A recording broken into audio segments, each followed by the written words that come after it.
Hey, what's up, everyone? I'm Reactor, and this is Quinn. Today's article comes from cbc.ca, which is a Canadian website, probably, I'm guessing, or California, right?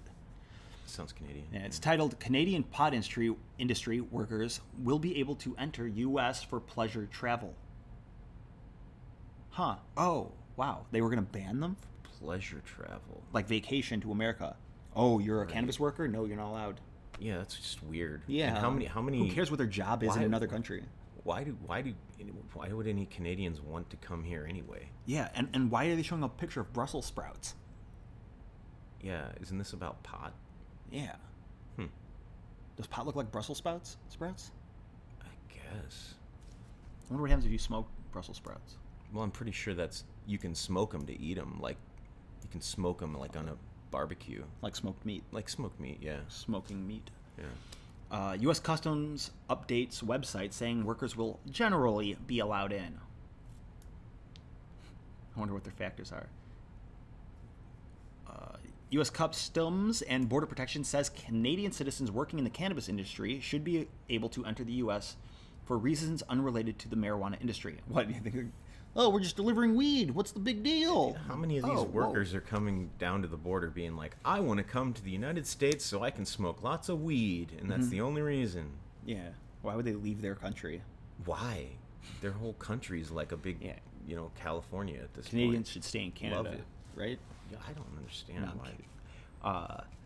The agency updated its website Tuesday, providing a measure of clarity after a vague statement last month left the industry and investors facing uncertainty about travel of any kind to the U.S. The statement sparked weeks of confusion and rumors that those tied to the cannabis industry could face lifetime bans from the U.S.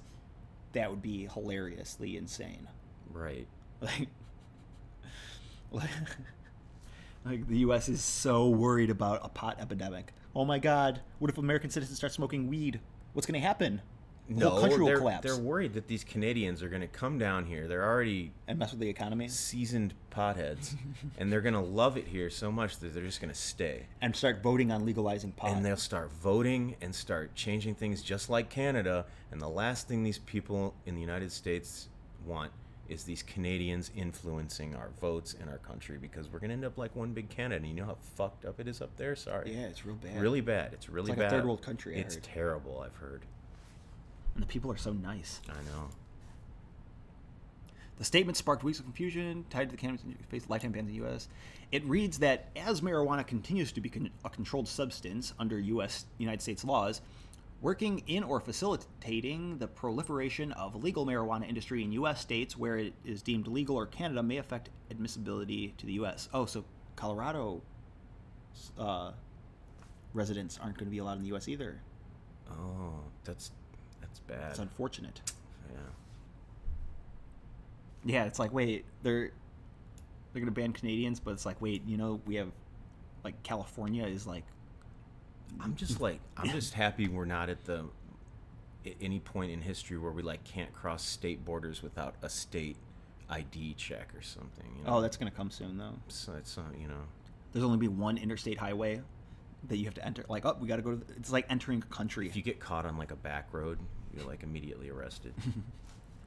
People start building tunnels from state to state to smuggle stuff.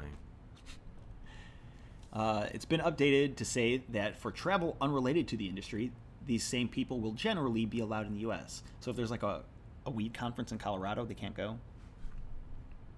What is it? CannabisCon? Is that a thing? Is that real? I have no idea. They probably have something. CannabisCon.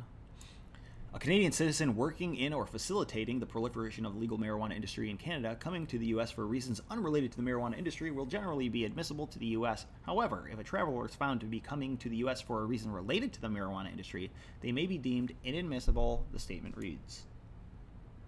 What is that, a moving truck with weed in it? The border agency has not said whether Canadians who admit to having legally consumed cannabis on this side of the border may be turned away or face bans from entering the U.S. Have you ever smoked weed before? Yes. Oh, you can't come in. Did you smoke it recently? Did you inhale? Yeah, it was great. I did it on my vacation. Yeah. With legalization just days away on October 17th. Oh yeah, we talked about that. It's 5 days. It's crazy. A whole country. That's insane, man. Right. The times we live in, I I mean, glad I didn't live in like the 70s where it was like. I feel like Canada could legalize every drug in their country and they'd still be doing all right. Well, yeah, you legalize every drug. I think you'll do better than having a drug war. Right. It gets rid of all the drug crime. Uh-huh. Then you just have to worry about like the other crimes. People are going to look for loopholes in other crimes, like human trafficking, other Yeah, crime. yeah. Or selling human body parts. Right. Yeah.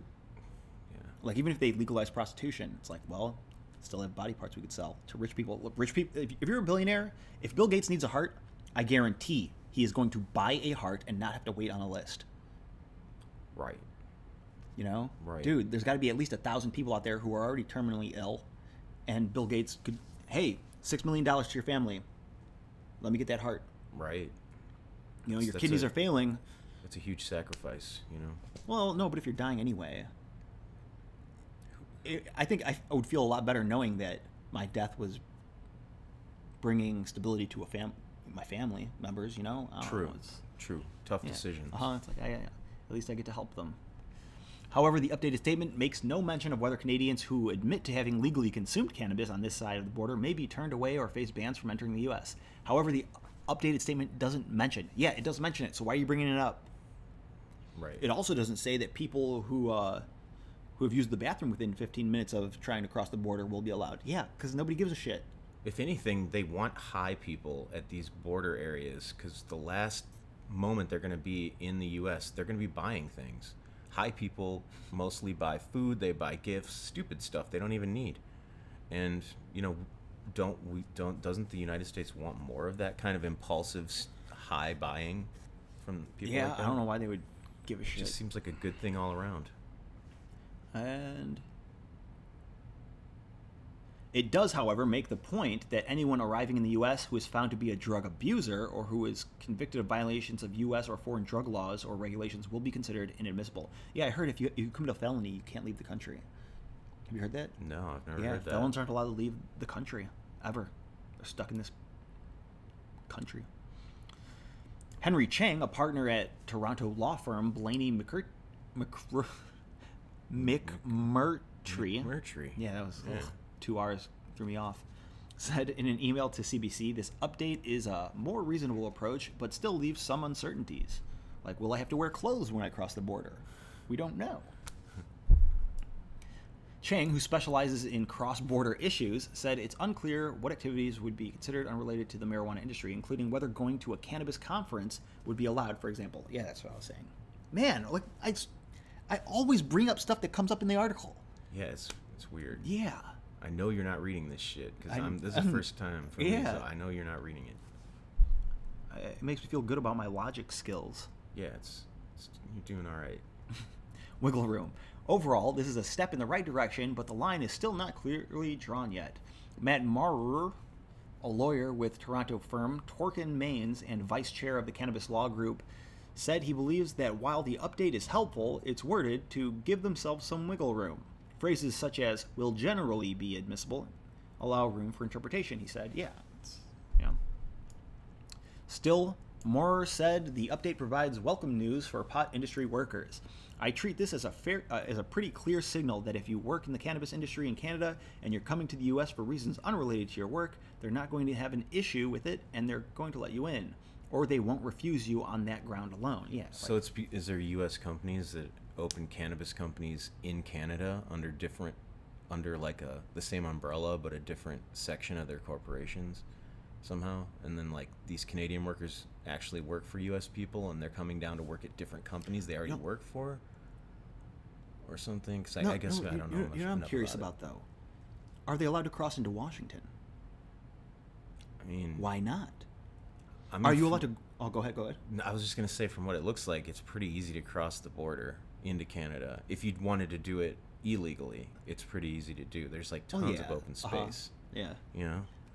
Yeah, so it's like if they're trying to smuggle cannabis into the country, they're criminals, and they're not worried about your stupid no marijuana allowed law.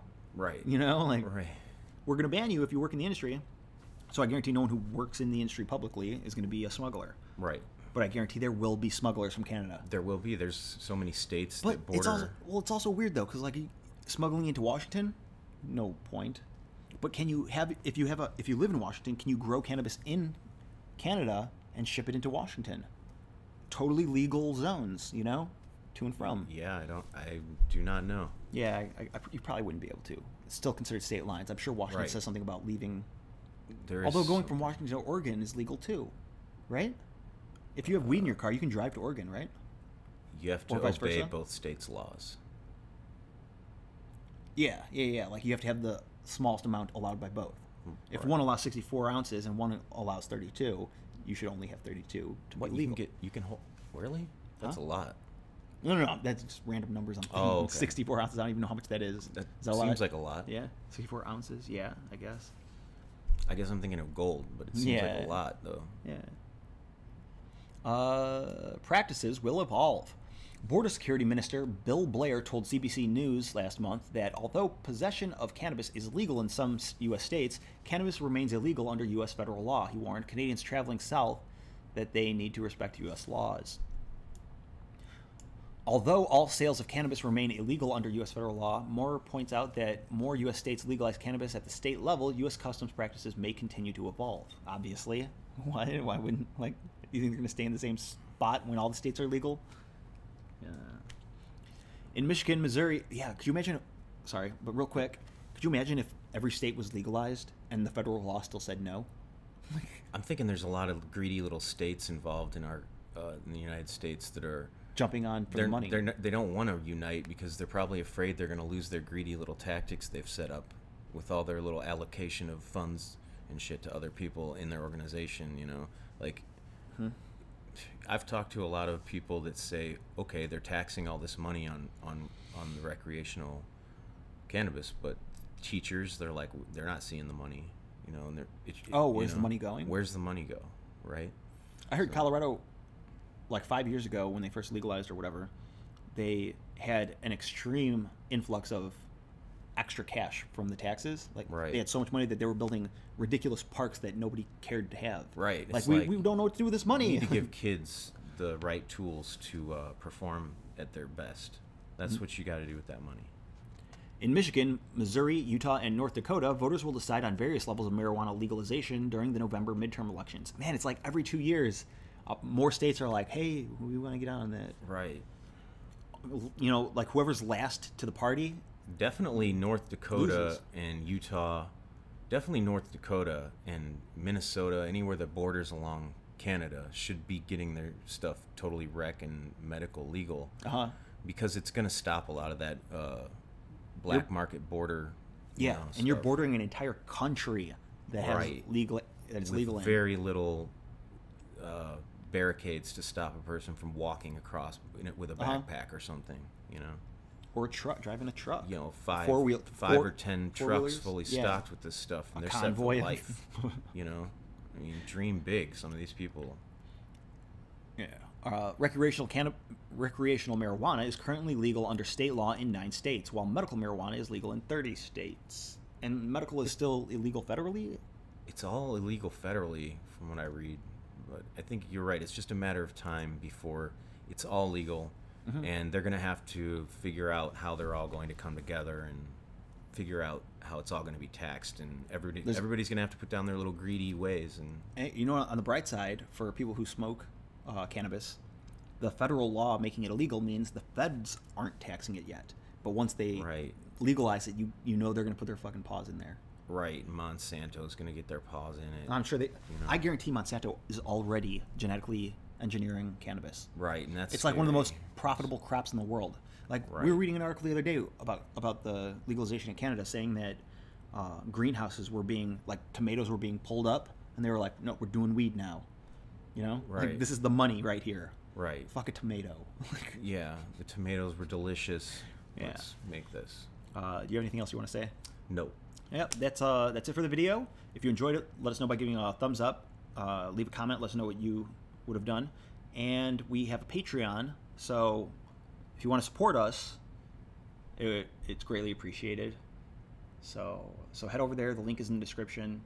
And thanks for watching.